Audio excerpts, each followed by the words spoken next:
Diwata, ang sarap mo! Masarap po, Diwata!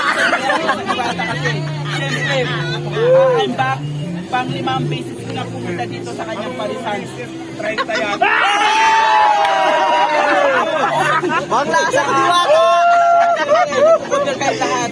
Siyempre mga buzzer na dito lahat. Andito yung mga supporter mo na. Maglasa ko, Diwata! Marami rin kamahal sa'yo, Diwata. So, ito yung masasabi ang mga supporters. Kala mo ng mga buzzer yan.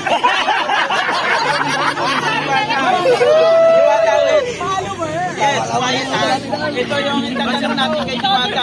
Ito yung mga controversial yung sinasabi na kaya si Diwata nagbago na ba o hindi? Diwata, ito ang katanungan namin sa'yo. Nagbago ka na ba o hindi ka pa nagbago? Sagutin mo sila.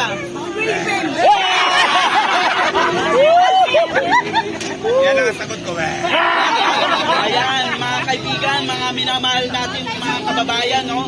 Sa lahat mga taga Northern Samar, no? Yan si Diwata, marami nagtatanong kasi